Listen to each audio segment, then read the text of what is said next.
Everybody, and welcome to another teacher talk session tonight.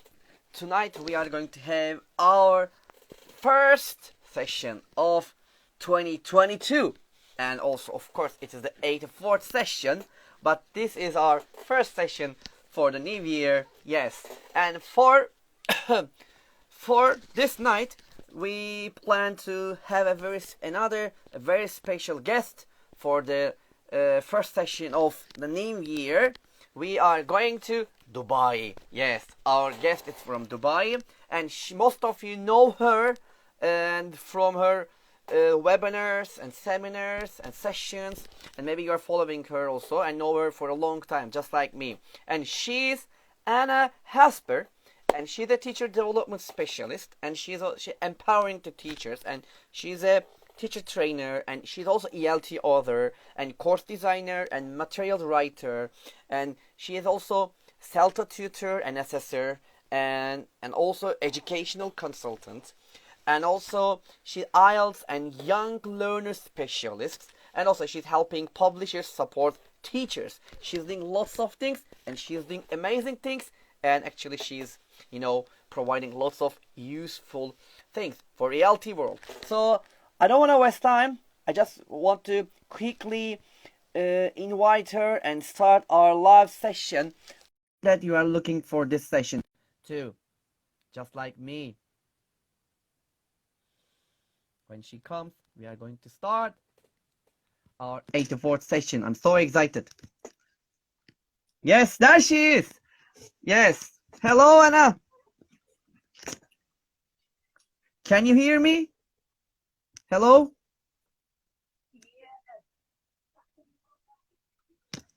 All right. Can you hear me?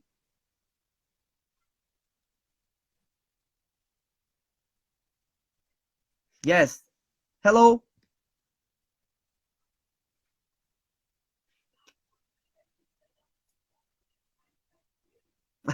All right. Can you hear me? No, I think you can't. Oh. So, is I it can better hear you now? now. Yes.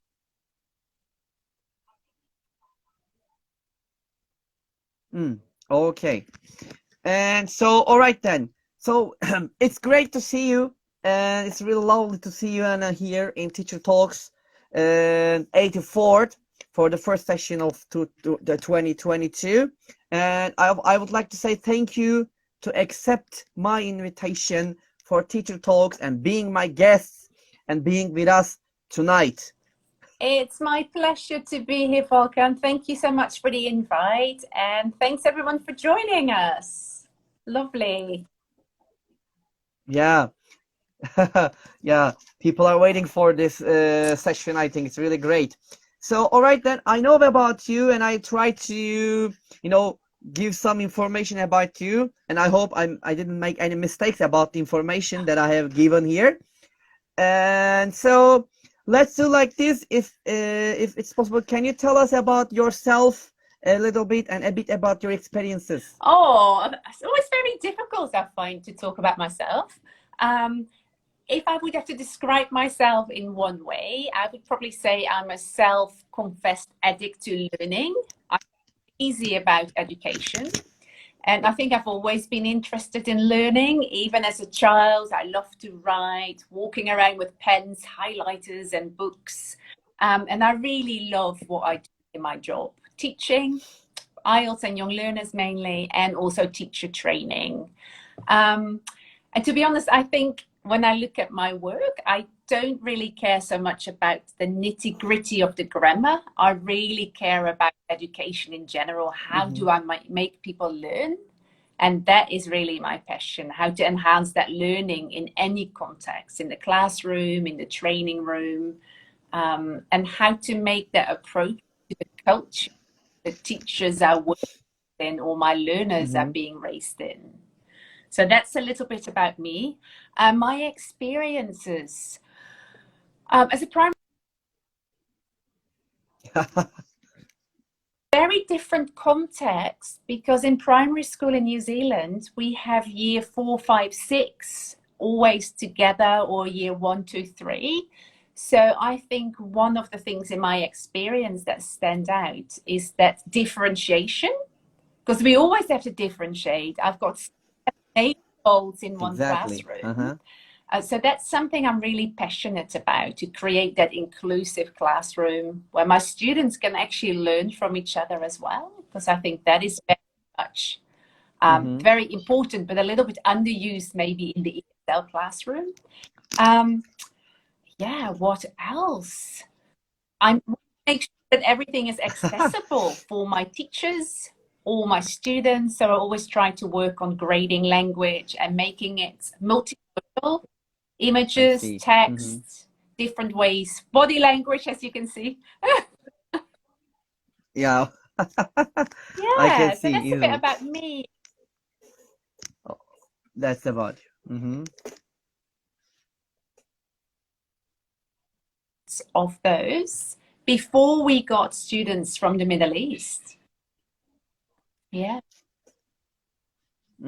I see. All right. Okay. Thank you very much for this nice, the information about you, Anna. And so my next question is, what was or were your turning point or points in your own education? Well, you sent me this question in advance, and I kept on thinking, I don't really know if there was a turning point in my education. The turning point is maybe now. I'm getting older, I'm becoming more confident, so I have to continue my education. I'm going back to university this year to start my PhD, which is a major point for me. Wow. A bit scary, but I think I'm finally ready for it at this age. I think the turning point for me was maybe more in my career. When I was teaching primary or kids, you teach science to China, and I got stuck in a typhoon. And it was horrible. Backpack on my head, carrying it around to the station, and I got into a station with thousands of Chinese people looking at me, go, "Oh, anyone speak English?" And there was one girl that came up to me, and she said in the most beautiful English, "Hello, my name is Vivian. How are you?" So here I went with my story. I want to call my mum. I'm stuck. I'm in a typhoon. There's no hotel. No one understands me. And she kept on going. Wow. At the end of my story, I said, "So Vivian, can you help me?" And Vivian said, "Hello, my name is Vivian. Goodbye." That's This is nice. the turning point in my career. I am going to teach English because people can benefit from speaking English. Definitely. It's really nice one. It's great.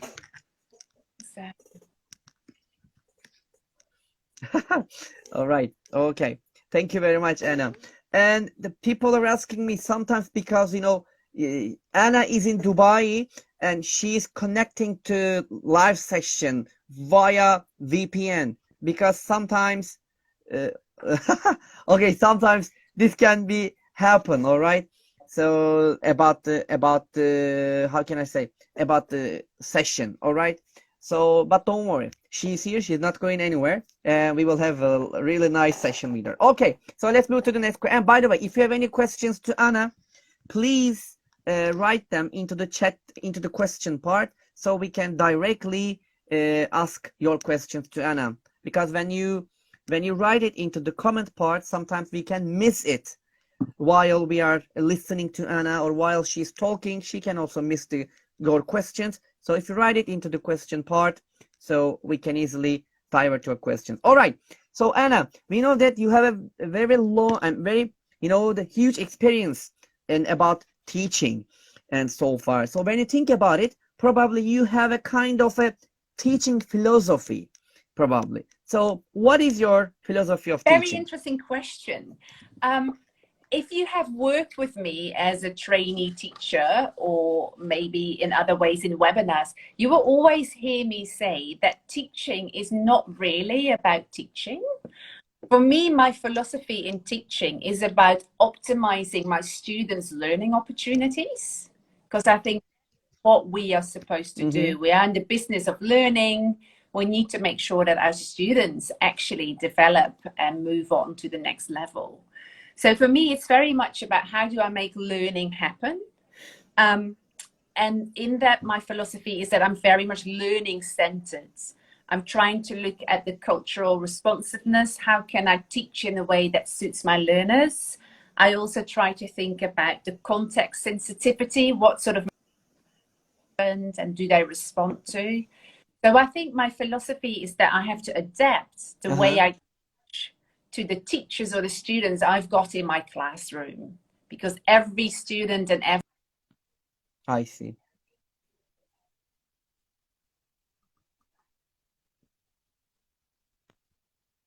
Volkan, is that I'm very much about language use. When I teach, it's not enough for my students to know it. They need to be able to show it as well. So I want them to use that language socially together in the classroom, to practice, experiment, gain that confidence together. I see. And I understand. It's very, very, very, very interesting, very nice, and very useful philosophy that you have mentioned here. Thank you. Thank you, Anna. It's great to sharing that philosophy with us. And you can hear me clearly, I think. Do you have any problem about hearing me? Yeah. Okay, perfect. Okay. Wonderful. Okay, so now we are in 2022. I just want to move in another questions. So probably like all people, you have some expectations, I think, from 2020, 22. So what are your expectations from 2022? Well, when I was thinking about your question, I actually started to think 2022. You know, my oh God, not those expectations, please. So for 2022, I actually have very little expectations, because I think I'm more or less, I go with the flow. I see what happens. And also, if you have huge expectations, I think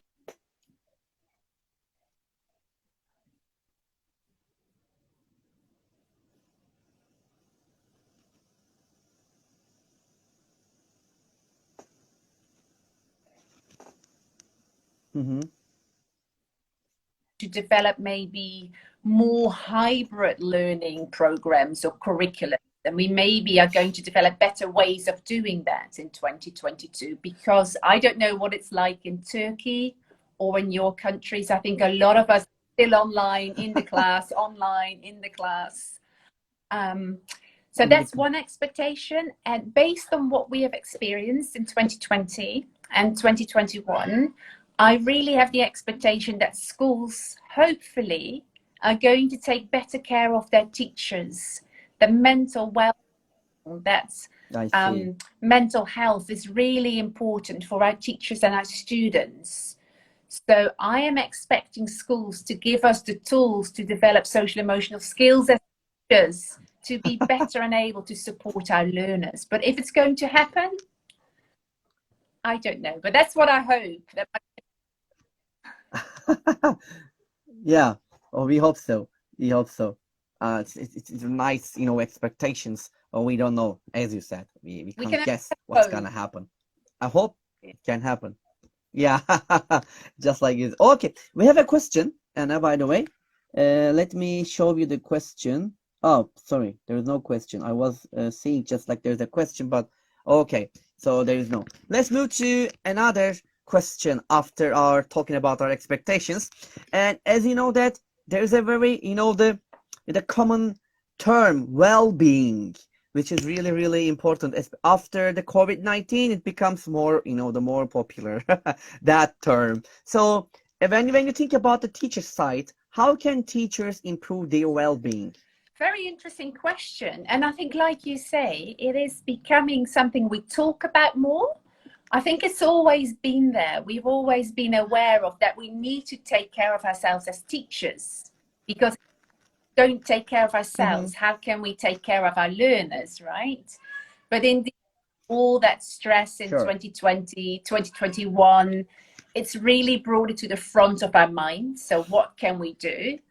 Because it's really difficult. We are having no more distinction. It's very blurred, our home life and our working life. So how are we going to take care of our well-being? I think my first tip would really be to be very mindful of how you spend your time online.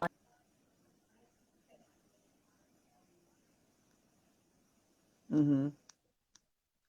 And planning, and then we think, oh, let me find something different, let me find something new, and before you know it, 20 minutes later you're still clicking and you're still on.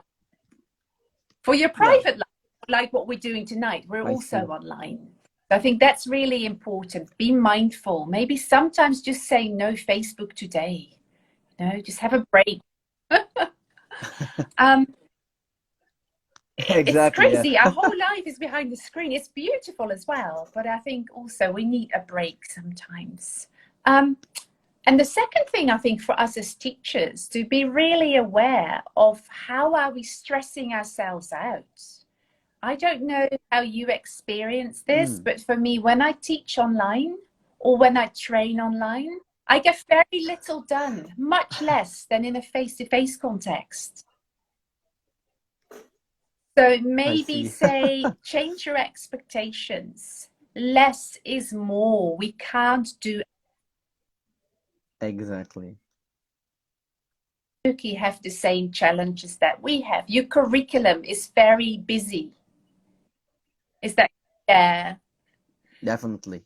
So I don't Definitely. know, but I don't think we can do it all. I don't know how you feel about that, but it's impossible to do everything. What do you? Yeah. Yeah, it's exactly. This is really difficult to do it. Sometimes it's really hard to do it to complete most of the things. And because of doing lots of, the schoolworks and school stuff, you cannot, the share Yeah, time for yourself. That's a really big problem. But it's weird, but it's yeah. real. And I think when you're in your classroom as well, you can't do it all either. It's too much what we sometimes have to do. Um, So what I'm trying to, Exactly. to tell the teachers I'm working with is maybe use formative assessment activities a lot more in your online classroom. So that we can say they're very good at this Mm-hmm. already. Let's not focus too much on this.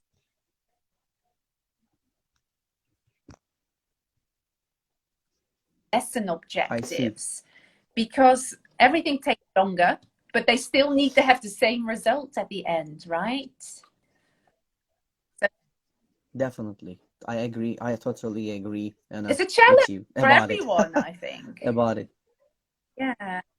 Yeah, probably. Not only here. It's a most of the part of the world. Whenever we think that whoever, that we ask, probably they say the same things. Lots of, the things that we have to Yeah. do because of the curriculum and no time to do it. It's very stressful and we can't handle it and so on, so Yeah, on. so the A other lot of thing, I things. don't know if this is useful for teachers. I'm trying to make like a square with 4 boxes, and I try to look at my lesson objectives for the first term and say, okay, I must do this. Okay, I should do this. Oh, I could do this. And in an ideal way, Do this.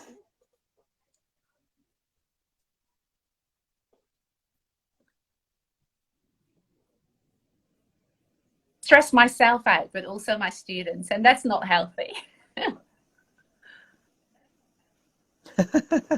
I see about it. It's really great. But a nice tip about the square and to put them in the different squares too. It's a nice tip. All right. Would you like to add anything else about the well-being? Yeah, I Or think it's very important as teachers. Make sure we yeah, have time for a cup of tea, we have time to go for a walk, something that makes you smile. Because if you're not happy, it's very difficult to project that happiness and positiveness in your classroom. So take care of yourself as a teacher. exactly. Find a buddy, maybe a colleague you can talk to and share with the good things and the bad things. I see. I see. Thank you. Thank you, Anna, for these nice tips about well-being, because we really need them, especially these days. Definitely. All right. So let's move to another questions about it after well-being. This question is also interesting, I think, and I'm really wondering what are you going to say about it. Probably we are always, expecting good things from our lessons, and we want to see every time and the good things, and we want to, the happens always the positive things in our lessons or during the lessons. But what about the bad side? Let's talk about this one. What frustrates you during the lesson? Oh, tricky question, Volkan.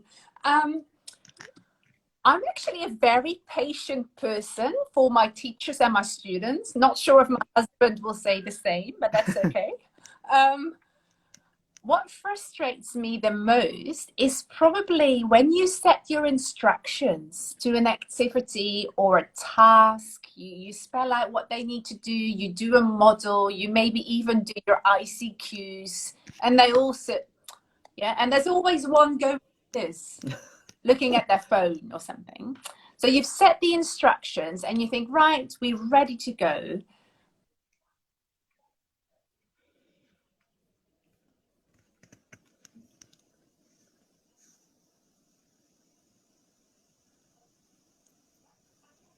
Clear, I check. And then once you say, okay, in your group, there is always someone going, teacher, what are we doing? That's It might be nice. my mistake. Sometimes maybe I haven't been clear enough. I've been speaking too quickly. But sometimes I know that it should be clear. And it was just this person who was on his phone scrolling and looking at the book. And then I'm like, oh my goodness, if you've just paid attention for 1 minute, you knew what to do. That is probably my little beef hate, but that's about it. I think I'm quite patient. It's nice. Yeah, always. I have the same feeling sometimes. I always thinking about my lessons when I, explain something to the classrooms, and after that, okay, now it's time to do it. And everybody is looking at me, my eyes, and ask me, teacher, what are we going to do now? After giving lots of explanations, no one understands it. So, and then giving like ICQs, CCQs, that's all. And just a couple of students, they ask me, what are we going to do? I don't understand. That sometimes frustrates me, just like you mentioned here. Okay, then. So, thank you for this one. And I know that let's move to another one. And I think you have worked different countries, I think, and not only in Dubai. Or I have been lucky, so blessed that I've worked in many different places in the world. I worked in Asia, Thailand, Japan, China, Australia, New Zealand. Then I worked for Africa, Uganda, Ethiopia, Senegal, Morocco, Algeria. And then I came towards Palestine, Jordan, Bali. So I'm very fortunate. Yeah.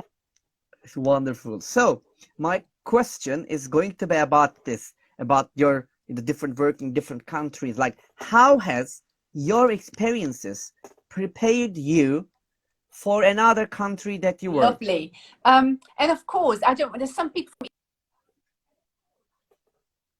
in Iran, so let's not forget that. And Turkey, some short term.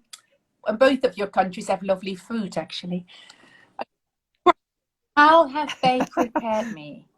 Well, when I worked in Australia and New Zealand, a lot of my students, like I said before,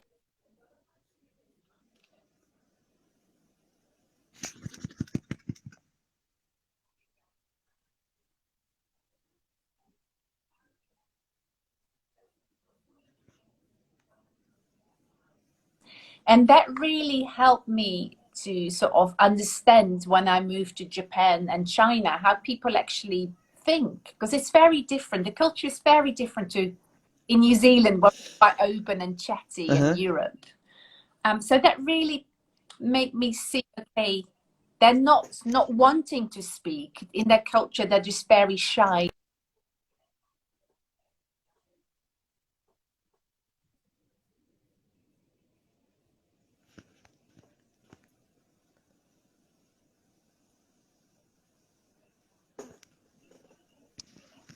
So one of the things I did in my Japanese courses was my students would get two little sticks at the beginning of the lesson. And if you make a Uh-huh. mistake, you give one to me. And if you hadn't got rid of those two at the end of my 2-hour lesson, you were not allowed to leave because you hadn't tried it. Because they need to Oh, be taught that it's uh, okay to make mistakes. Um, I Africa, I see. think in Africa, I really learned that time is just time. You know, it's 9:05, you're late, get upset. You get there when you get there. And I think that's maybe a little bit similar in the Middle East, inshallah, right? Time, but I see. sometimes it's Uh-huh. not possible. Ah, very More interesting. relaxed Yeah. maybe in that way, that rigidness that we have in the Western world. And also when I worked in Ethiopia, I had no resources. The books we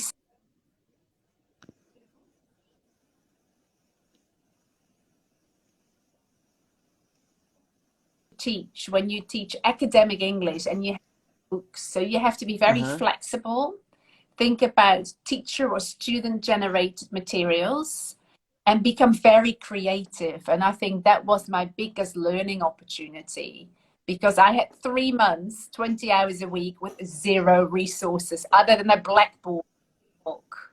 Yeah. Wow. Wow. Probably that was the But toughest one. super rewarding as well when you create lessons with all the ideas your teachers give you and your students give you. It was hard work because after class I used carbon paper, you know, that old-fashioned paper. Of Yeah. course, yeah, So yeah, sure. You So that's used why we them. tried to Wow. make little materials. All we had, we tried to lot of ideas, role plays, no resource activities. And for example, as well in Uganda, when it rained, you couldn't hear my voice because the roof was corrugated iron, so I couldn't talk. So look, which Ah, I see. very creative with nothing. So yeah. I see. That's why it's very, I'm sure that it was really, really difficult. I never faced that kind of situations, but probably if you gained lots of, the experience about it and, different, the moments over there. It's really interesting. No book, like you created everything, you did everything. So amazing. Yeah. I think that's a And you marvelous thing to do. learn to use your students as a source because they have so many stories, they have so many things in their life that we can use in our lessons, but we actually quite stuck to a book normally. So Wow. it was very scary, but eventually I started to enjoy it. So I was like, this is really cool, this is beautiful. It's like a learner-centered curriculum, truly learner-centered. It's wonderful. It's really, really, it's amazing.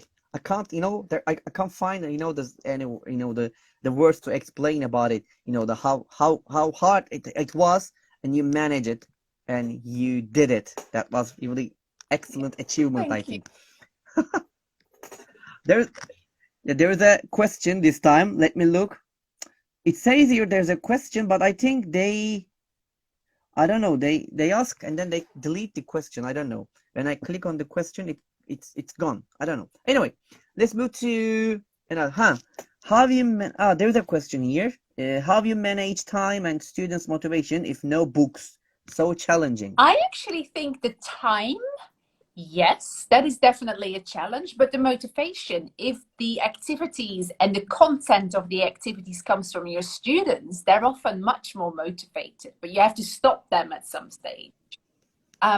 So you really have to, okay, let's go a little bit over time with this, but then tomorrow I really need to take this out, and focus on my learning objectives. But the motivation was actually really amazing because it was their stories, it was their life, it was their need.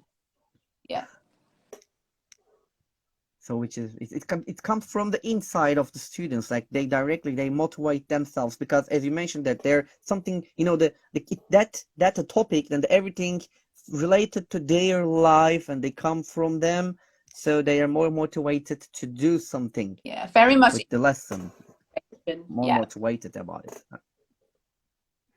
I see. Thank you, Anna. Would you like to add anything else, or we can move to another question? Or would you like to move to another Another part part of the world? No, I'm going to leave it with you.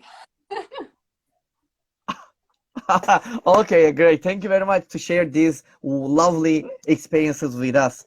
Okay, so let's move to another the question. Actually, people, they always ask you, probably in your you know, the sessions, live sessions or face to face, or I don't know, like the online session, they ask you, or when they see you, oh Anna, can you tell us your good teaching experiences and how can we do it good, and how this lesson happened in a good way? But this time I ask you vice versa. Can you tell us one of your bad teaching experiences in your career? Well, I was just going to say, I don't really think of, say, challenging, maybe, because in the end, yeah, Maybe let's say, I okay. think everything that we experience, there's always something we can take away and we can learn from this. So one of my challenging experiences was teaching in Ethiopia, where I had no materials and no books. And I think more recently, a challenging experience is that I went to a school to do some teacher training. I prepared all my notes, my whole session, and you come into the school and all of a sudden say, oh, are you going to train us on this today, right? I'm like, no. So all of a sudden, the teacher in that room had very different expectations. The principal of the school had very different expectations. And then you sort of have to choose when you're standing there, you have to think on your feet. Am I going to do what I've been told to do? Or am I going to do what these teachers think I am here to do? It's interesting. A lot of experience with different courses, so I can just sort of pick and choose from my different PowerPoints, a slide here and a slide there, to see if I can actually give the teachers something that they want. Because in the end, it's often about them developing. So if I come there saying, no, I'm doing this today because this is what I was told, you get a very negative attitude, I think. So try to adapt to what the teachers were expecting. And in the end, it was a very successful session. But oh my goodness, when I walked into that room, I was like, what? No, help. But yeah. I see. It's very interesting. Good. Thank you very much for sharing your moment again. There is another question. Let me show you here. Can you see it, Anna? What are the motivators and demotivators for a teacher? Oh, good question. For a teacher. Oh, I think as a teacher, but this is speaking from my personal experience, so I say what it is. Sure. What really would demotivate me is if you have a principal or maybe not really supporting you. They're having all these unrealistic expectations. They keep giving you extra work, but they're not there when you actually need that support, and it becomes actually impossible for you to do a good job. That would really demotivate me. And then the opposite, of course, of that, what would motivate me, if there's someone is there to actually, they pay an interest in what I'm doing, they respect how much of my private time I give to my preparation for my students, you know, listen to us and they take us serious. I think that's a really important factor if you run a school, that you have to listen to your teachers. You might not have to do what they want to do, but listening to them and making them felt heard, I think, is a motivator for teachers. If that makes sense, Volkan. Of course.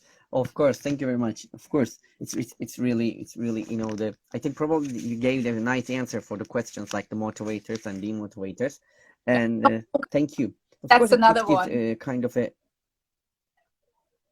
Sorry. Another one for many teachers, the salary. Yeah, of course, for the salary, probably, definitely. The salary matters, you know. Probably it's important for all of us. Yeah, we are trying to do our, the job and in the best way. And of course, we want to get it back from that But we're too. not in education to become rich, but I do think you want to feel fairly rewarded. Yeah. Exactly. We are not actually. I think the teachers, as the teachers, and the most of us, we are doing this job, for not, the earning lots of money. Just we are doing it to teach to the students, to give us more, to make them learn something, and of course, a kind of at the end, if we get, of course, a little bit, the money from the things that we have done, Yeah. we became happy about it, just like Yeah. to survive. I think I Yeah. always say when people ask, like,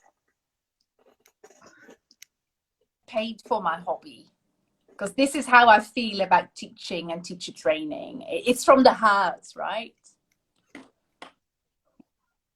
Yeah, exactly. Okay, so thank you, Anna, for the answer. So let's move to another question. I really wonder, what are you going to say about it? This is really interesting question. What do you hope actually? Sorry.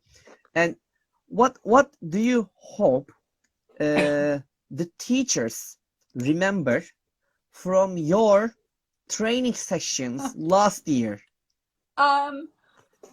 Particularly last year, because like all of us had a lot of challenges continuously since 2020. I think I hope they remember that I value the hard work they've been putting in. I really respect that a lot of teachers were giving their own time, their own money. They literally bent over backwards to provide their students. And I hope they feel, they know that I respect that immensely, because it wasn't easy.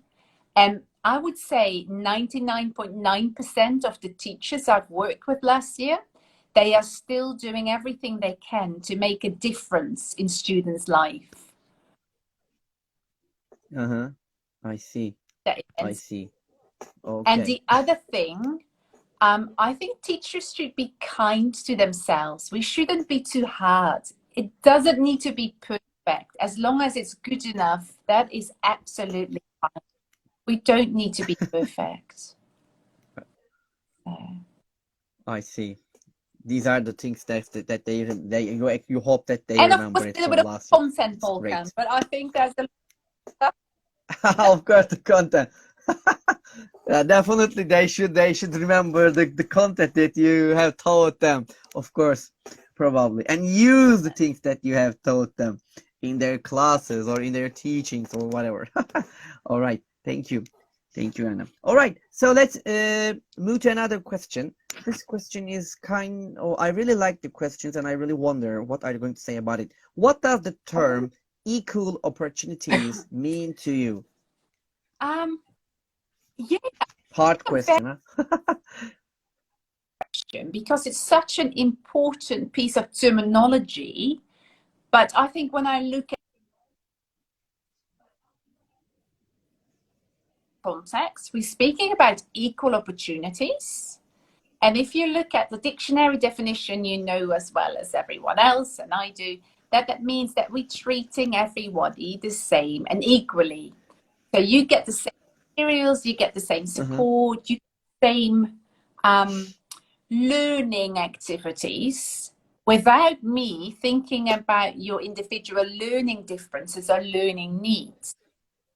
Now, as a trained teacher, I would say I probably don't see equal opportunities as that. I see it maybe more as equity. So I try to adapt my activities and learning journeys to my learners' needs, because otherwise it will never be a fair chance for success. Because if you get into the lesson at this level and your buddy is here, you need that bit more support from me to actually get a fair chance to achieve that academic success. Me, it means really tailor-made, differentiated teaching. So every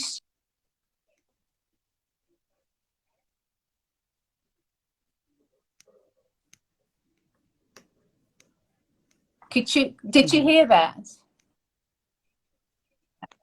The last part I didn't hear. You It's said more, something. yeah, fairness and, The last. inclusion. So every student can actually have a chance to succeed academically, even though they come from different levels. Yeah. That I see. Definitely. They have to. There should be a kind of balance. Yeah. That balance in there. There should be a balance, as you mentioned. Okay. Thank you for this. The give the clear explanation about the term equal Yeah. opportunities. It's really important. My definition might be For us. different from what other people see. I see it more as equity. Yeah, probably. Accuracy. I see. Okay then. So let's move to another question. This is also interesting. Can you tell us 5 adjectives that describe an effective language teacher? Oh, an effective language teacher. Very interesting. There was a big chat.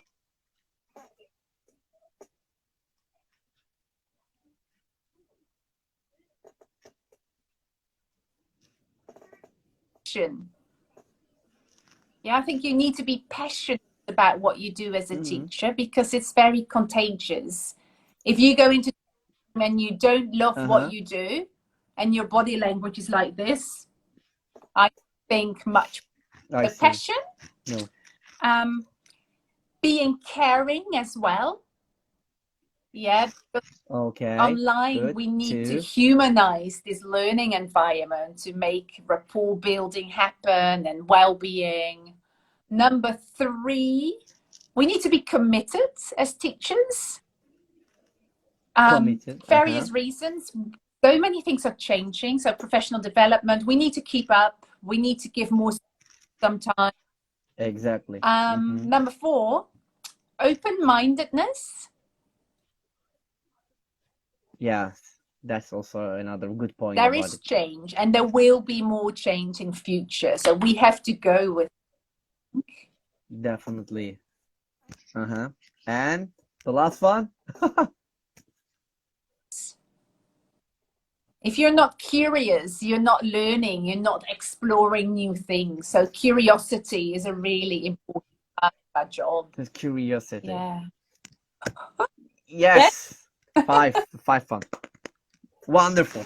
5 great adjectives about us, about teachers. Okay, wonderful. Thank you, Anna, about it. So let's move to, and I know that you have worked with the young learners, and I think you like, the working with the young learners too. So what do you enjoy about working with them? I don't know. Have you seen the movie Forrest Gump? Really old. Yeah. I watch it twice, but I remember it, but I know not the whole movie. I can't remember the whole movie, but I remember the movie. Yeah, Tom Hanks. Tom Hanks, I think. And there was this quote that he said, "Life is like a box of chocolates. You never know what you're gonna get." Yeah. and I think this is a little bit like teaching young learners. You never know what you're gonna get. Yeah, because you can plan your lessons, you can plan your activities, but they have different ways.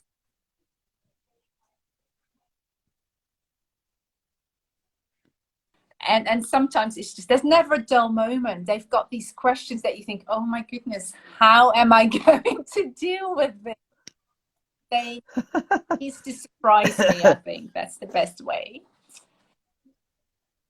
Thank you. Sorry.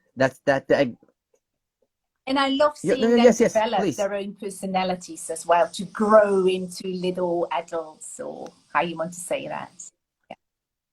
Yeah, that's also, I really also like that part, that you see them, that they grow, and you see them that they learn something very easily and quickly, and you see that that you achieve what you want to do with them. Yeah, that's really fantastic when you see the results with them. And I think you take the more, the quicker results than for the adults, I think, with that one. Well, you need to be aware that sometimes they also quickly forget. Yeah, that's also another side that you're right. Yeah, they can easily forget what you taught them. You're right. Okay then. So let's move to another question. Thank you about the young learners one. So, if you could have one superpower, Anna, to use in the classroom, what would it be and how would it help? Ooh, okay. If I could bring into my classroom my superpower, it would be that I can give all my students, but also my teacher trainees, a growth mindset. Ah, yes. That's fantastic. Yeah. They probably it's one of the best things that we can do, I think. The growth I think for mindset. me, I started reading this book for people who don't know. It's Carol Dweck, Fixed Mindset versus Growth Mindset. I read her book, I think, in 2011, and it's really changed my life because I take many more risks because I think, oh, it's all right. It's not failure. It's just feedback. I can try again. I'm just not there yet. So it really opens up so many more opportunities. Yeah. Uh-huh. And I want to give students self-esteem Yeah, and right. confidence to try and to make mistakes and to learn from that. Definitely. That's really nice superpower to have it, to give the students and the teachers the growth mindset. So, and then your job become very easy, I think. Hello? Huh, okay.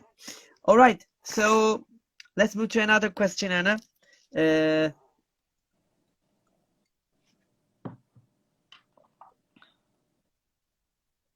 hello, Yes. Yeah. Anna. Can you hear me? Because I told you sometimes you freeze and then you come back. That's why I sometimes I miss the points that you said. So sorry about it if I can't the catch it. Sorry. All right.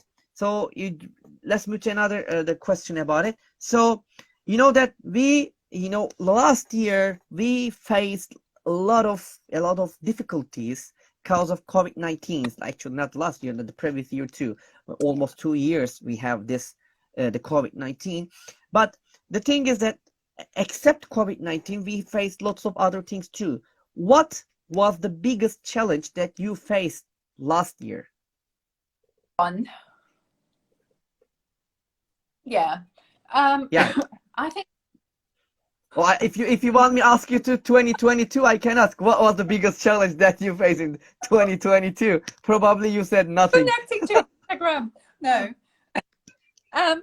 I would say for 2021, one of the challenges, and that was maybe the same in 2020, that lack of personal connection. You're doing a workshop, you're doing a Ah, presentation, and you're yes. talking to a screen. And sometimes you think, am I going crazy? There's no one here. Sometimes there's no response because people are cooking while they're watching, they're feeding their child where they're joining you. So that was a really big challenge. And I think the other big challenge was for us, particularly for us traveling freelance consultants and development specialists, the landscape of our is everything is online. So you don't get to be in those cultures to develop that understanding. Yeah. I see. That's the Yeah. two challenges. So, okay, that they both they both the correct challenge. I think probably for all of us it's the same about that. About that. Thank you, Anna. Okay, so let's move to another question. And the another thing is, what's the place of classroom observation in language teaching?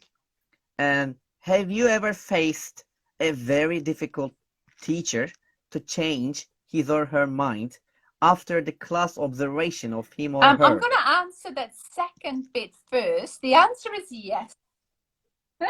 All right. Yes.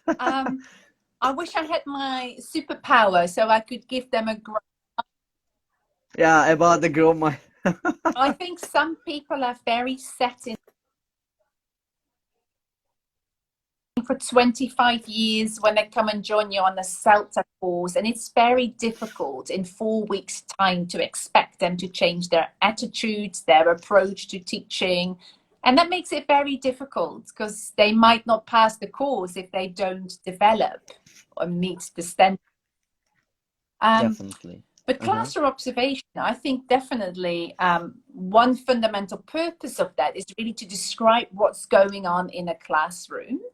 And particularly for people not in teacher training, I don't really know what's happening in the classroom.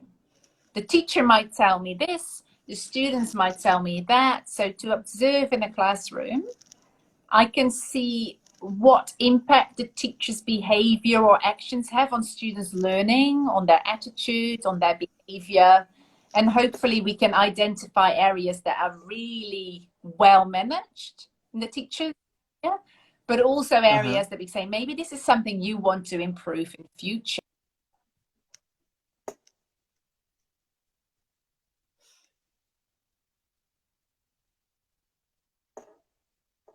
Teacher, before the observation, what do you want me to focus on in your lesson? And then after the observation, sit together and give them feedback on some of the things they asked for. So again, there's more, I think. Definitely. I see. That's really, really important. And I think that's sometimes it's some teachers, I think they get, stressed, lots of stress when someone came into the classroom to observe them. That's also really difficult in another point about it. But also we have to, we can't change it because someone should come and observe us if we are working in another place. And if you want to, to improve ourselves, someone should to do it. And someone I think we can cope with this stress about it if just sitting over there and watching you. But sometimes it becomes really interesting. But of course, if you think about it in the positive sides, after the lesson you get the feedback and you see your the weak points, so you make yourself much better. And I think the way we need to sell it, or the way we need to bring it to teachers, is I'm not here to see if you're perfect and if you're doing everything well. I'm here to see what we can do so you can improve your teaching to make it even better than it already is. Positive approach, I find very important. Definitely. Exactly. Okay. Thank you very much. All right then. So, and let's do it. I know that I can't know it, but I'm sure that you have read a lot of things during your career about ELT. So, what can you suggest us to read about ELT? Gosh, yeah, it's quite difficult, Falcon, because there's so many good books out there. I think it really depends as well on what or who you teach. If you teach young learners, you're probably familiar with Carol and her work. Yeah, so 700. Yes.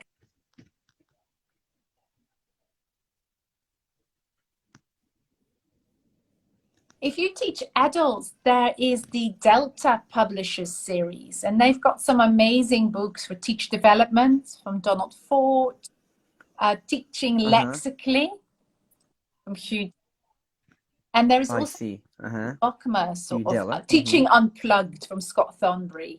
So there is how can you, with very little resources, really in a learner and learning centered way. So I can very much recommend that book as well. If you're teaching large classes, there's a nice volume we've written for the British Council, Supplementary Activities for Large Classes and Limited Resources, promoting my own book. So that and that one. Yeah, and wonderful. If you're interested in learning, which is one of my passions, how your brain works, making it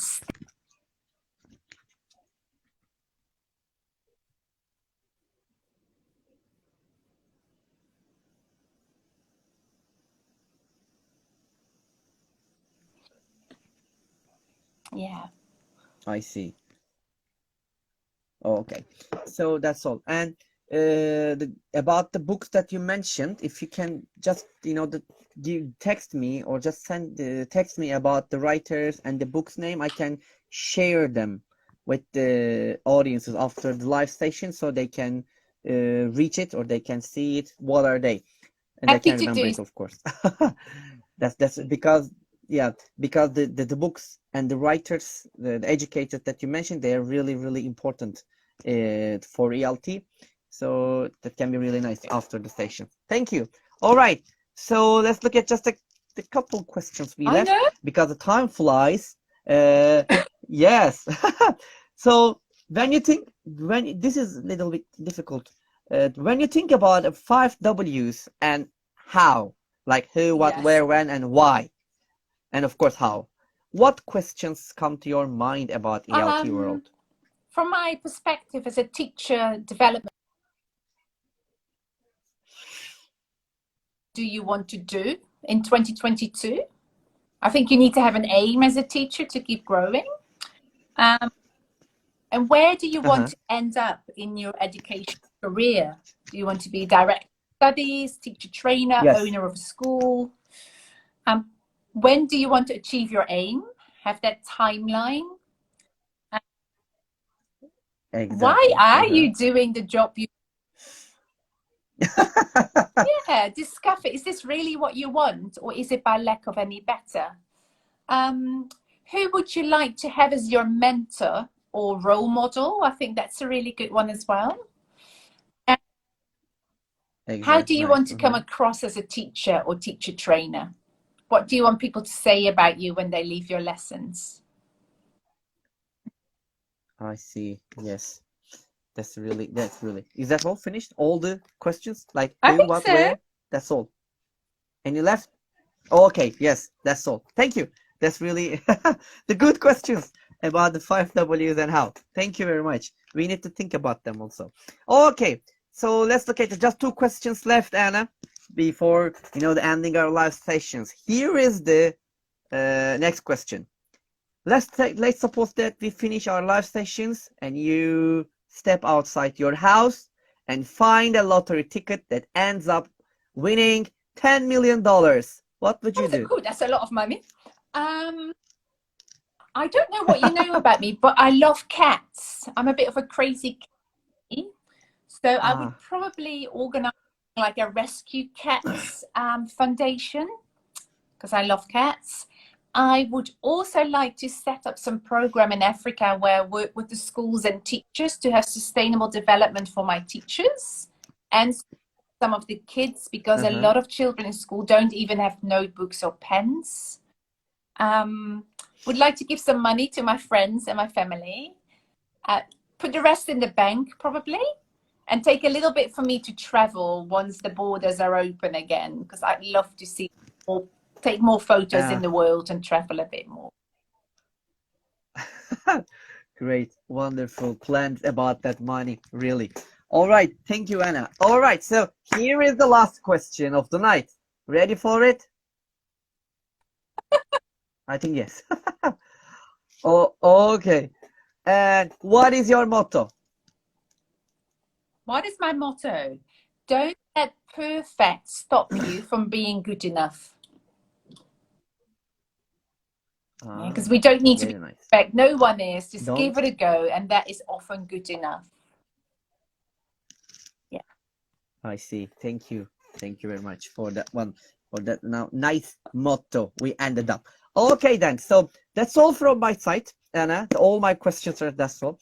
And so before we ending our live sessions, would you like to add I anything just want to else? say thank you to all the teachers who I've seen in the I don't know what you call it, chat box, heart box. Thank you for being, and Volkan, thank you so much for inviting me and sending me or asking me all these amazing questions, because it's sometimes really good for us to take time and reflect on that as well. And a beautiful start of 2022 talks. Thank you. You're welcome, Anna. That was really wonderful. And there's a nice comment, by the way. I saw that I would join Anna with the project of Africa. There was someone saying that over there. Okay, thank you. All right, I just wanted to say one more time, thank you, Anna. That was really wonderful session for and starting the 2022 with you. And thank you very much, especially for your time. I know that it's really late over there, and probably you don't, stay late, I think, over there, but it's really great. And thank you very much for your time, for your suggestions, and for your ideas. That was really wonderful, and it's fruitful sessions. And tonight, Anna Hasper was with us, and that was really wonderful, and we had a great time with her, thanks to her. And I hope, and I'm sure you had also a great time here. And we will see each other next week at the same time, on the same day. As you know that the teacher talks never change, it's the same time. It's 9 p.m. for Turkey, but it should change different parts of the world. So that's all from Teacher Talks tonight. And until the next time, take care of yourselves. Take care of yourself, Anna, one more time. And that was a really wonderful session. And goodbye, everybody. And good evening, good morning, and good afternoon, wherever you are. And until the next time, bye-bye. And peace, Stay safe, everybody. everyone. Bye-bye, Anna. Thank you, Volkan. See you. Yeah, thank you.